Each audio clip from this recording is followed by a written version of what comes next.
Welcome to Coach's Corner, everybody. Thanks for watching the show. I'm your host, Coach Tripp, along with Paul Frase. Gosh, I don't even know where to begin. 11-year NFL veteran, father, husband, fundraiser, advocate, philanthropist, now a podcast host. Paulie, thanks for being on the show. Great to be here. Thank you. My gosh, I feel the apple doesn't fall far from the tree, so we're going to start at the beginning, okay? You grew up. Talk a little bit about your mom and dad. You were born in Elmira, New York, but I think New Hampshire. You went to high school. Talk about mom, dad, and any siblings that you had. Well, they're both salt of the earth. Dad was a preacher for how many years? I don't know.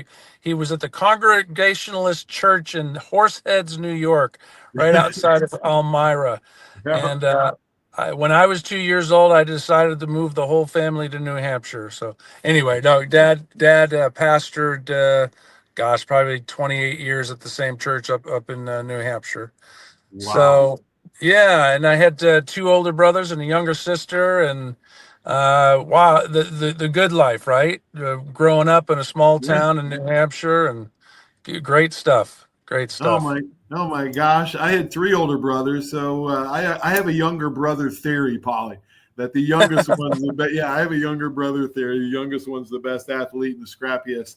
All right, wow. All right, so you get a scholarship to SU to play football. Talk about that process in playing for the Orange. Well, that was kind of funny because being from New Hampshire, there's not a lot of kids that make it in the NFL, to Division I,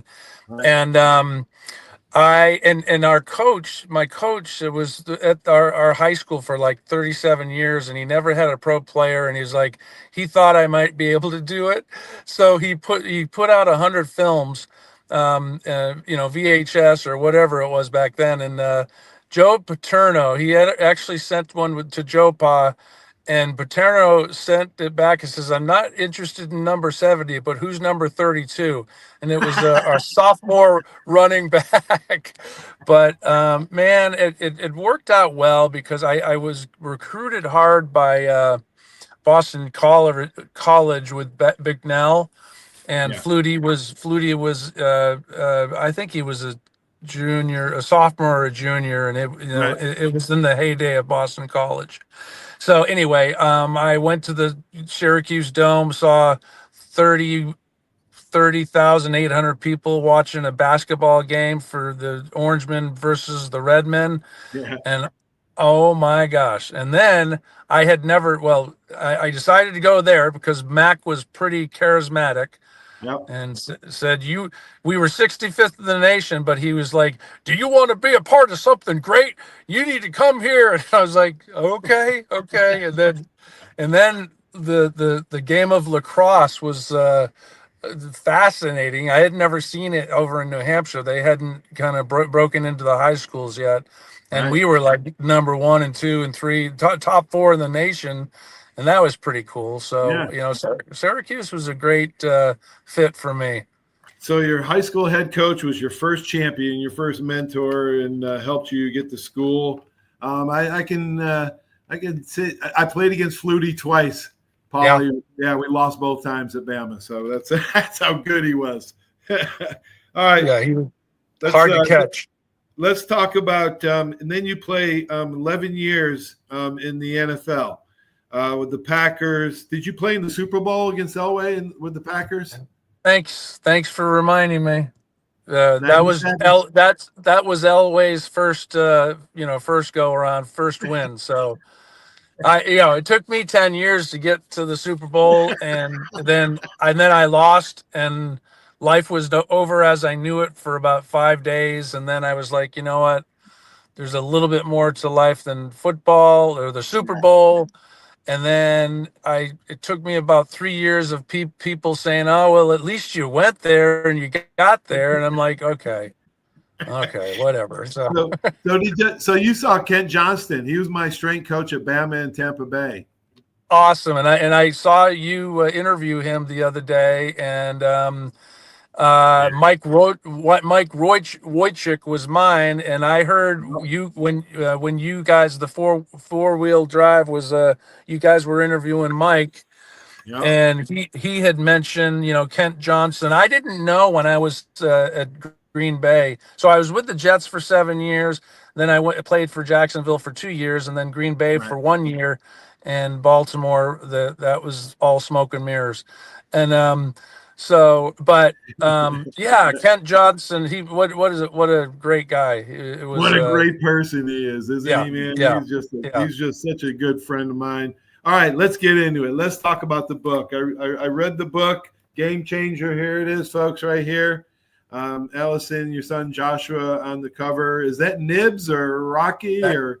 well, that's a stand-in. That's a Oh yeah. stand-in. So, Well, yeah, let's talk about the book, Paulie, the Game Changer. Joshua was born with MTM, myotubular myopathy.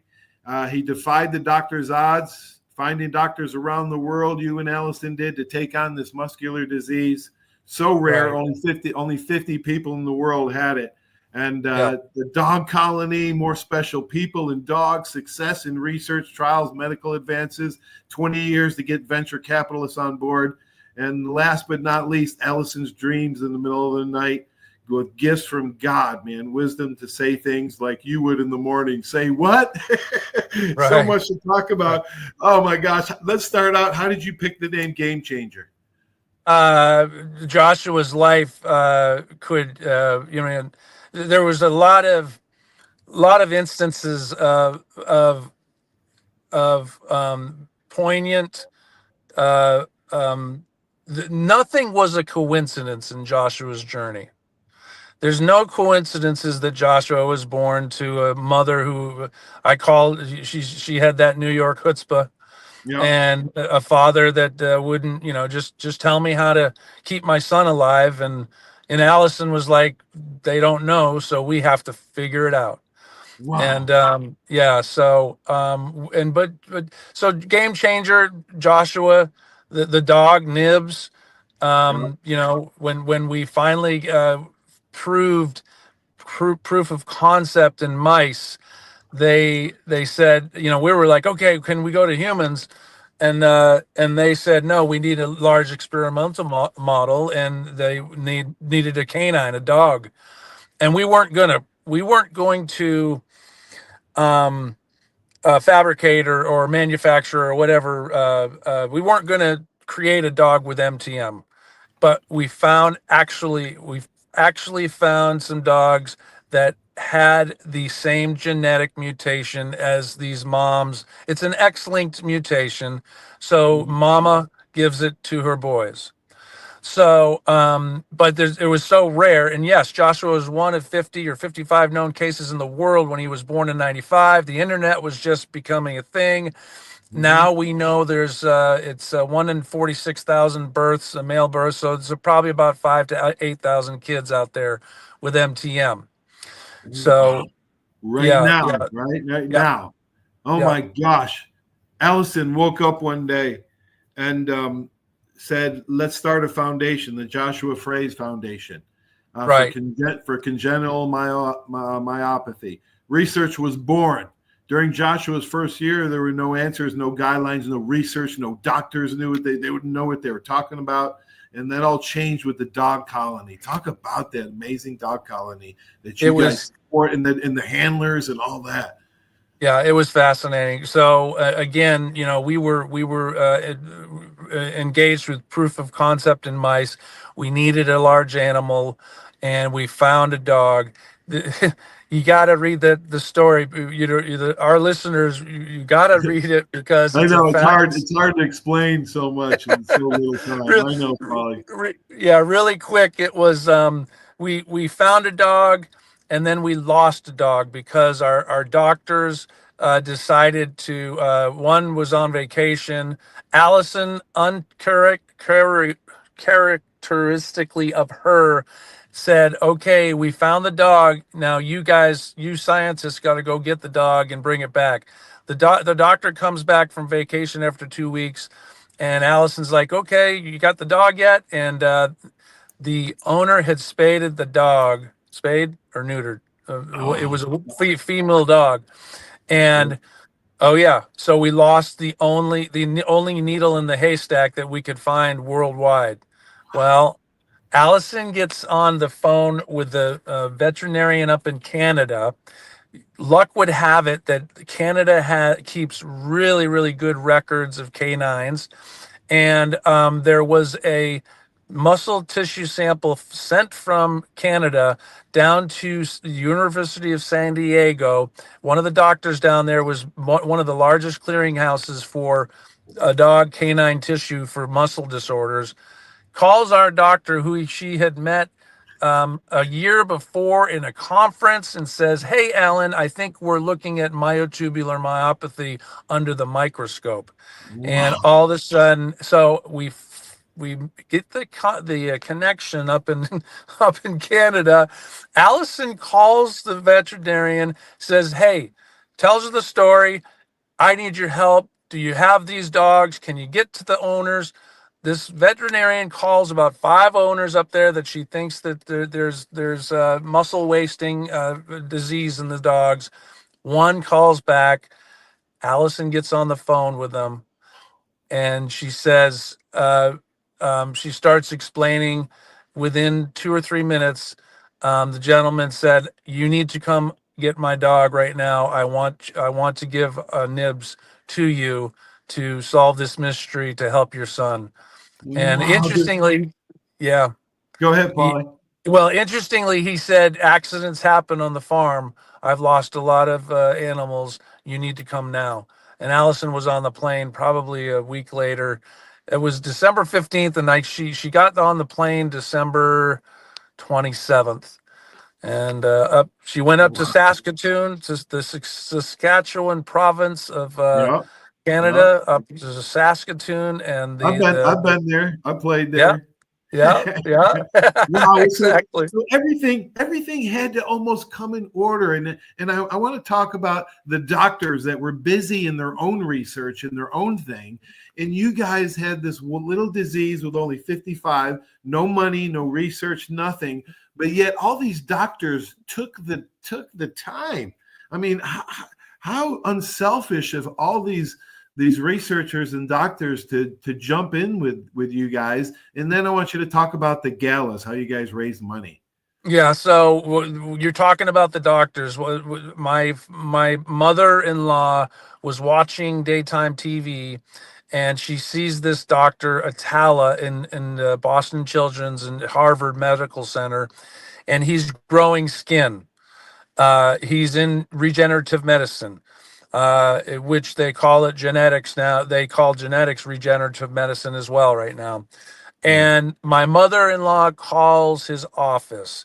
He calls her back within a day, and Allison and her mom have a conversation. This is before Joshua was 1 year old, and mind you, 50% of these kids do not make it to their 18th month. And so and my mother-in-law is a Bible thumper, and she's going to find out if you believe in destiny, and you believe in God and heaven and hell, and immediately. So she actually tested the doctor, and she says something, and he says, well, he said amen, and she's like, oh, she was like, yeah. Anyway, that that to say, the doctors, all the original doctors, were so altruistic. They just, yeah, only 50. There's no money coming from the NIH for 50 kids. Right. So what happened was I had been in the league, enough years, and made some good friends. And I had the best man at my wedding was at Bear Stern, and he had climbed the corporate ladder, and he was in with a lot of heavy hitters. Oh, Pat Kelly, And is that who it was? Your best yeah, man? Yeah. yeah, Yeah. Well, I'm glad you mentioned Pat. yeah. He was what a, he everybody wanted to be like Pat. He was the class clown, but he was the genius as well, and you don't usually get that combination, right? So at Syracuse, he was the one that he was able to get us all out of trouble. And so I was the same year as him. Spent 5 years with him at Syracuse, and then he got drafted to where I wanted to get drafted. I always wanted to play for the Orange Crush, in Denver. Yeah. But so Pat got drafted, played in Denver for 2 years, and then he ended up coming back to the Jets, and we were teammates again for a couple years, and that was pretty darn cool. But when he got out of the league, he started doing the financial world. He climbed the ladder. He was one in a million guys. Just took up a storm, and he actually helped us. The very first night that we rented the Hard Rock Cafe in Copley Plaza in Boston, we raised $144,000 that first night, and then we ended up being one of the top fundraisers in Boston for about 5 or 6 years. So we were almost getting to $950,000 for just one night, and but anyway. 1997, you partnered Yeah, with the Muscular Dystrophy Association. that's right. Talk a little bit about that. So Pat said, Pat kept in touch when Joshua was born and says, Paul, how are you doing? And then he said one time, he says, we need to raise some money. Let's have a party, get our Boston College friends and all of our Syracuse friends to converge on, the Hard Rock Cafe. And it was, we didn't look back, and what happened was we were able, in Allison, usually you give money to an institution and they take 60% and keep the lights on, and a few dollars gets to the research. Well, Allison's like, nope, you either give us, that first year she's like, you either give us 100%, dollar for dollar, or we're not cutting the check. So she Well, really, yeah. Yeah, she was big behind it, man. My gosh. All right, let's talk about Joshua's courage and sense of humor. I mean, the kid fought for his life every day, and you talk about how you changed and how you've learned so much more from him. What a purpose-driven life for 15 years and 11 months, Polly. Talk Yeah. talk about Joshua. Yeah, one day, so Joshua was very fragile, and we lost him a number of times, and we had to revive him. And one time, he was probably 8 years old, and his lungs collapse. He's leaving us, and we're just frantic, and we get him 911, and we had to resuscitate him many times in his bed. Mhm. Allison she was cool under pressure. She was like ice through her veins, like a Yep. pilot. Yep. I was like, okay, just tell me what to do. Yeah. And but the one time, and Allison would take the days when we went to the hospital with his lungs collapsed. She would take the days, and I eventually took the nights. I would go take the nights, and I gathered his stuff. It was a morning time that we ended up 911 to the hospital. I gathered his things. I followed them up about 2 hours later. I sent Allison home about 9 o'clock at night, and he was still comatose. He was still comatose. So um, now we would put a matchbox next to his hand because his voice was so quiet. If he woke up in the middle of the night and I had dozed off in the middle of the night, Mhm. he needed to be able to wake me up. So we would put it in his hand, right next to his hand. He'd pick it up, and he would go ting, ting, ting, ting, ting on the metal rail. Yeah. Well, about 2 o'clock that morning, I hear tink, tink, tink, and I look. I wipe the sleep out of my eyes, and I'm looking at Josh. He is wide-eyed and bushy-tailed. He wants to have a conversation. And he said, "Dad, I'm glad I'm still here."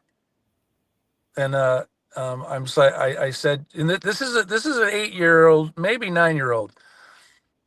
Dad, I'm glad I'm still here. And I said, well, I'm glad you're here too, Josh. And then he says, yeah, but I'm glad I didn't die today. Ooh, And yeah. I'm like, Yeah. And Ooh. I'm like, okay. Uh, and I'm thinking I'm a preacher's kid. So I have to use my, infinite wisdom of life and death. And I said, well, Josh, everybody's going to die someday, but, we believe in God and Jesus. And we believe we're going to see each other in heaven. And he Mhm. says, yeah, but, but he says, yeah, but not until I'm old like Nana. And, and his grandmother probably 76 at that time. And so you talk about courage. I never heard him complain. We never heard him complain one time. Wow. And he Holy was, cow. yeah, he was in a wheelchair, never walked, never took a step. And then his last 5, 6 years of his life, he was in a gurney. He actually went to school in a gurney. And, Um, but you're talking. He was a National Honor Society student. I Yeah. I had I had no idea how to qualify for the National Honor Society student. Yeah, neither. Yeah, and anyway, I had to dumb him down a little bit and make him watch The Office with me for it was from 9 to 9:30 and 9:30 to 10, and he would slap my leg. I'd lay in bed with him, and he'd slap my leg and say, "Dad, Dwight Schrute is an idiot. What is wrong with Michael Scott? What is wrong with him?" Oh my gosh. Great memories, man. Oh my gosh. Yeah, And then that fateful Christmas Eve. You guys were yeah, on such a roller coaster ride for so many years. I mean, you lost sleep. You tried to play in the NFL, which is hard enough. It's a strain on the marriage. We're going to talk about that in a second. But man, talk about that Christmas Eve and how God called them, right? mm, Just, I mean, amazing, heartbroken thing. yeah, And you guys were, obviously broken, but the purpose of his death is not in vain. I mean, no. he did not die in vain. He has done so many and probably saved hundreds, if not thousands, of lives coming up. I wanted to ask you, how is recent studies going for NTM? So we did get into clinical trials, and the first kid got a shot of gene transfer therapy September 19th, 2017. Wow. He was 10 months old, and I have a picture of him standing up at the beach, and he's probably Wow. 5 or 6 years old in that picture. And Holy. and most of the kids, we had 24 kids get dosed, and we had 4 tragedies, but we had 20 miracles of kids that are off the ventilator, are walking, which Wow.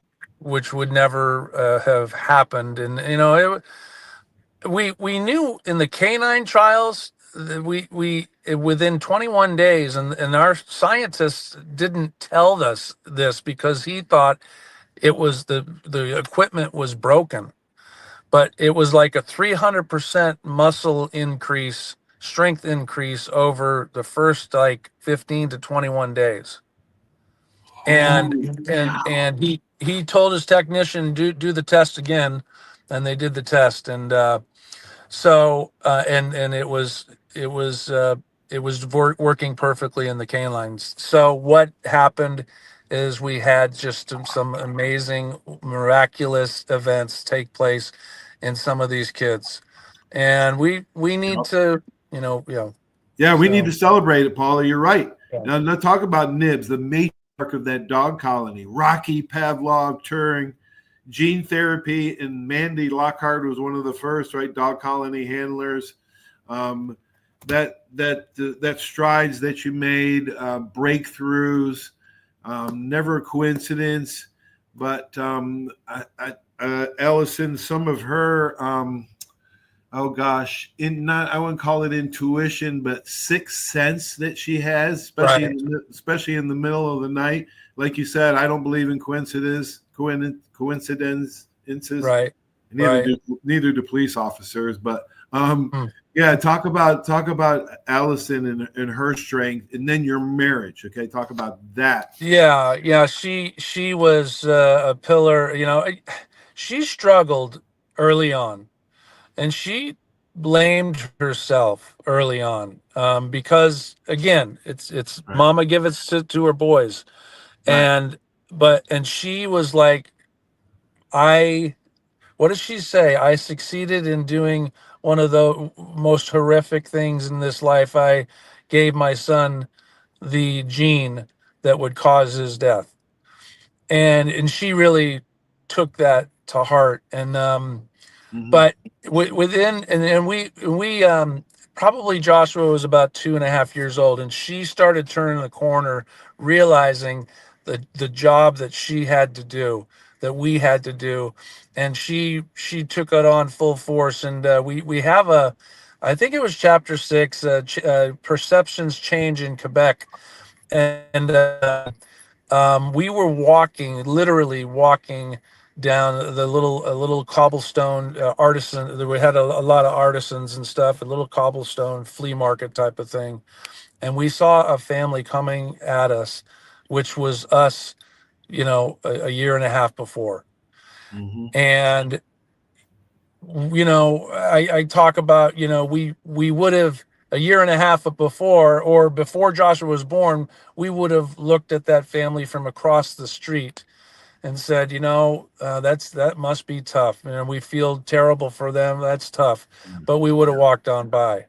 Right. And this day in Quebec, old Quebec City, we stopped and we talked to that family.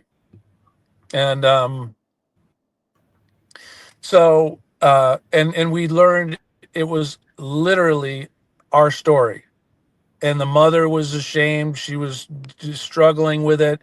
It Yep. was X-linked, and the father was like, "We're going to have a normal as life as possible," and that's exactly what our lives turned into.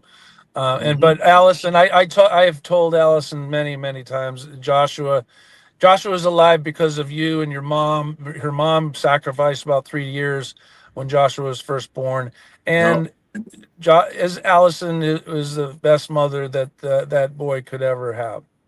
You And know, Polly, numerous doctors counted him out, but you guys, how did you respond? Prayer was a huge factor for you, your faith and your hope and purpose. Um, and both of you had it, and both of you have to have it.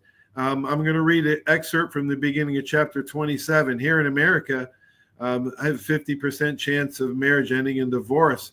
I am the father of a child with special needs, parents with special needs. At 80% of chance your marriage will end in divorce. I'm an NFL retired player. 60 to 80% of those marriages end in divorce. Joshua passed away. I became the father of a deceased child. 75% of those marriages end in divorce. Without God in both your lives. Talk about that, Polly. yeah, I mean, yeah, we we we the truth of the matter is, unfortunately, after 27 years, we we went through that, we became a statistic. And that was, but our faith, and it's all about two people being selfish. And Right. but but our our faith in the process of Joshua, and finding a cure or finding a therapy for these kids, and finding just sticking with it through thick and thin, and through, you know many years of, for better or for worse, for sicker or Right. for poor, or for, richer or for poor, sick in health, whatever. And yeah so that's one, that's a casualty that will haunt me for the rest of my life. And Yeah. it's but Yeah. and we, we have Joshua has a sister. She was born 6 years after him, and they were normal siblings. And so we got to experience the Christmas mornings, and Yeah. Yeah. the Saturday morning fights, over the PlayStation controls and all that stuff. Yeah, talk Yeah, about Isabella. Talk about Bella. she she's she was great. She was, you know what, these kids, the siblings grow up really fast because they're around nurses, then they're mostly around adults. Right, And right. and as much as Allison and I want to say we did not favor, but we didn't, spend more time with one or the other. By default, when Joshua is going down and you have to save his life, and your eyes are on him and your attention's on him. Obviously, Isabella had to have some scars from that. She's Mhm. just joy. She's brilliant. I I uh, I don't know if it's because I'm biased, but she's an incredible musician. She's got a heart for God. She's got a strong faith.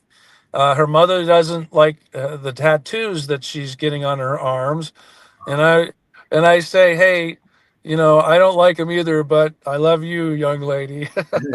That's right. That's right. Polly, talk about your head rush podcast with Corey Berry. I saw it's how to cope and find hope. CTE. I saw you had Dr. Jim Kelly was your latest guest, a head trauma and brain injury expert. How is that going? And I'm so glad you started that podcast, man. It's going well. We've got a lot of interest, and we're actually starting to we're so nobody can say they have CTE, right? The fact of the matter is the Right. 346 of 375 NFL deceased NFL guys had CTE. Right. Um, and the Bob Stern, he was one of the lead researchers on that, and Dr. McKee as well. She would say, and he would say, that's a bias sample, because those brains were from families that, the families were saying, hey, he was acting the fool his last 5 years of life. You need to find out why. Right. But the fact, so what is the real number? Is it 50%? The 346 of 375 is 91.7%. What is it? Unbelievable. Everybody And now, should donate. Every single ex NFL player should donate if they can. exactly. And we were talking to Kevin Stevens. He was a power forward for the Penguins and won a couple Stanley Cups with Lemieux. Hmm. He they're taking the checking out of the youth leagues, which is he's touting the mental health issues of Right. banging your head. Right. And 18 of 19 or 19 of 20 hockey players have they've found Oh, CTE, and 19 of 20 hockey players. oh my gosh. Kind of started out like the NFL, probably 5 or 6 years ago, they were saying 110 out of 111 NFL players. Now No it's way. No way. yeah, No way. I yeah, know four of my ex teammates that committed suicide before they yeah. were 50. And yeah, it's just, I commend you, man. Kudos for that work. I would love for you to have that lady doctor in Boston. I forget her name right now, but Bennett Amalu would be amazing. Polly, they got to be close. How close is the research to finding it out in living human beings? They're very close. Alzheimer's had a breakthrough with biomarkers just from a blood draw, and Mhm. Boston University and Chris Nowinski and the gang up there, they are actually emulating, or they're actually following in the footsteps of a clinical trial by taking a blood draw and trying to find the biomarkers. So Right. you know what, they're one step closer, but they're still way too far away. So and we know there's a lot. I watch a movie called Quiet Explosions if you have interest in this. Okay. And it's all about inflammation. It's a blast explosive specialist who's featured. He's a Green Beret, Andrew Marr, and I think he went through 3 or 4 tours in Afghanistan, and Right. he was pretty darn messed up.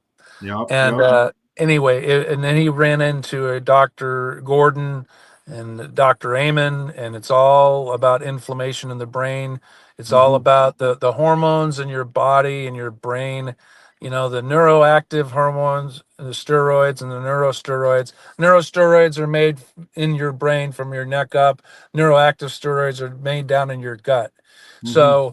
So there's so much to it, and get one concussion, and your pituitary gland stops producing the optimal level, or Right. of HGH, whatever one factor, whatever it is. Yeah. Um, The yeah, imbalance. It comes to become an yeah, imbalance. exactly. Yeah. Marcus Paul Foundation golf outings coming up. I'd love to hear stories about SU's captain in 1988, Marcus Paul. Oh, he was. You know what? He was a gem. He was absolutely salt of the earth. He was always smiling. Obviously, a hitter. He ended up playing 4 or 5 years, I think, in the league, right? Yeah. Right. Yeah, and he and Daryl Johnston. I think there was one other captain that year, their senior year, and we my senior year we were the undefeated team, and they only lost one, maybe 2 games. Wow. That year in 88, 89, they has that was a streak of 5, 6, 8 major bowl games that came upon Cuse. But Marcus Paul, they do a lot of scholarships for youth in the Kissimmee area where he grew up in Yeah. Orlando, Florida. And just he's dearly missed. Yeah. And Yeah.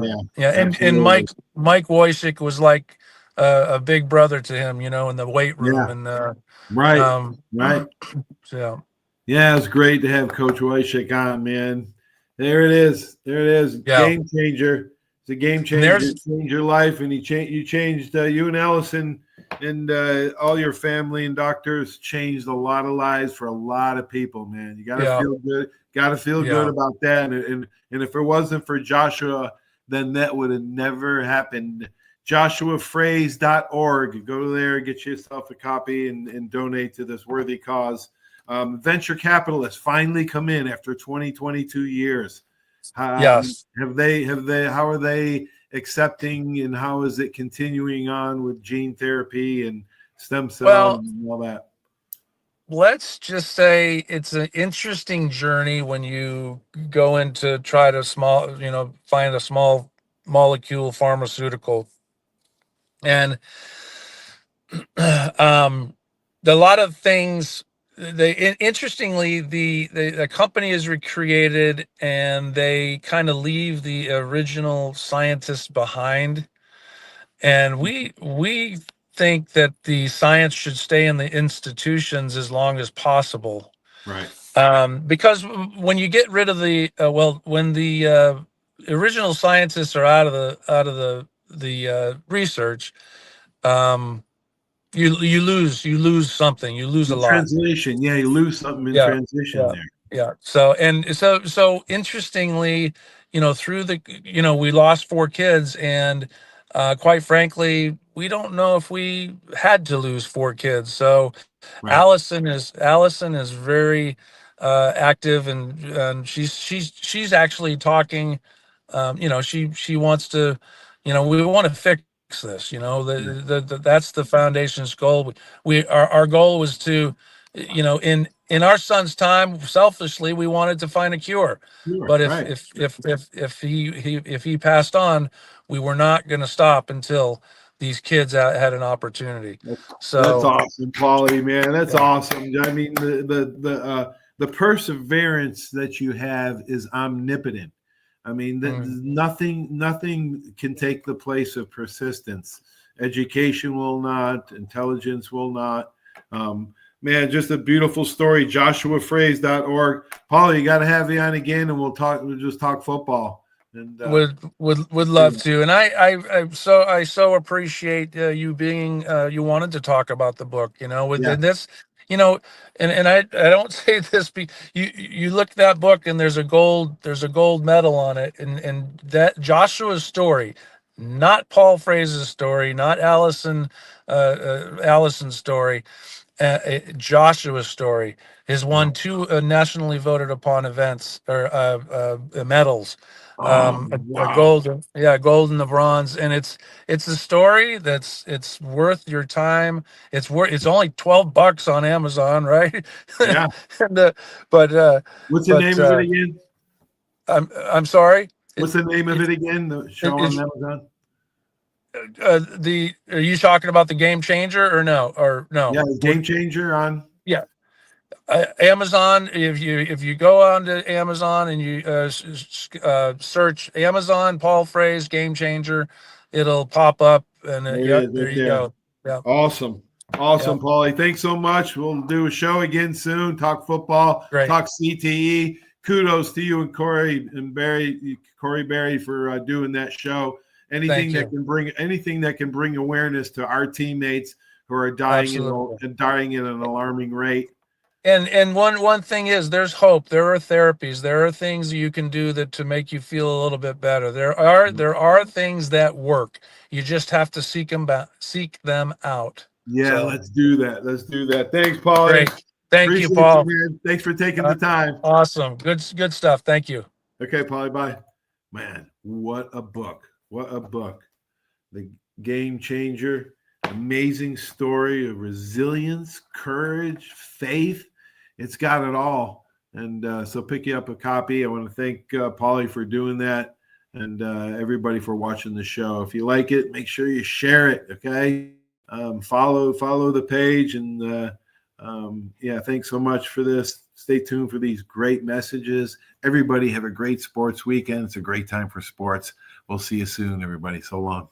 There's a reason why Hill Kelly in Pensacola is the #1 selling Chrysler Dodge Jeep Ram dealer between Jacksonville and New Orleans. While other dealers have taken advantage of a competitive market with higher prices, Hill Kelly has discounted prices to the lowest of the year. And Hill Kelly in Pensacola won't surprise you with excessive charges beyond the selling price. Come see why people from Milton, Pace, Foley, Bay Minette, Daphne, Gulf Shores, Mobile, and beyond are driving to Hill Kelly in Pensacola to buy their next new Chrysler, Dodge, Jeep, or Ram. At Hill Kelly, the bottom line price and your satisfaction are what really matter. So before you sign, check the bottom line and make the trip to Hill Kelly in Pensacola to see what true local ownership can do for you. At Hill Kelly Chrysler, Dodge, Jeep, Ram, Highway 29 in Car City, Pensacola. Or shop online 24/7 at hillkellydodge.com. When it comes to bottom line pricing, nobody beats a Hill Kelly deal. Nobody.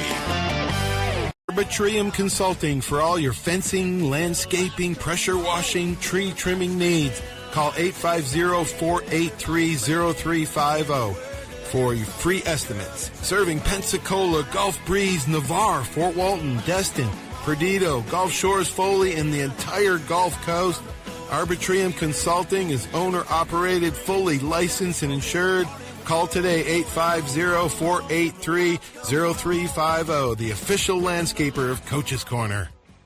Hey, Bama fans, this is Will Moore, president of the Pensacola Bama Club. You can find us at PensacolaBamaClub.com. We are your official alumni chapter in the Pensacola and surrounding areas. Membership is available to all alumni and all Bama fans, so come see us at one of our many events throughout the year. Our Bama football watch parties are the next best thing to being in Bryant-Denny Stadium. We even serve authentic stadium hot dogs. Membership, event, and contact information will be found on our website at PensacolaBamaClub.com. Roll Tide.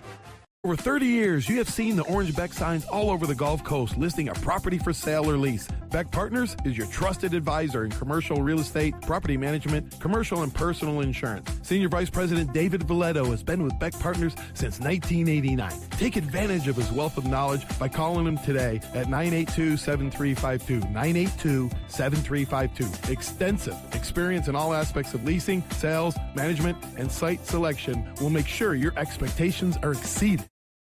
Did you know there's a place where you can get good neighbor service and surprisingly great rates on your home and auto insurance? Yep, and that place is, ta-da, State Farm. Here's the deal. State Farm agent Will Rentschler is your go-to agent in Pensacola, Florida for the service you deserve at the price that you want. So stop shopping around. State Farm agent Will Rentschler has you covered. Call 850-433-4678 for your surprisingly great rates today. Like a good neighbor, State Farm is there. Legal disclaimer, individual premiums will vary by customer. All applicants subject to State Farm underwriting requirements.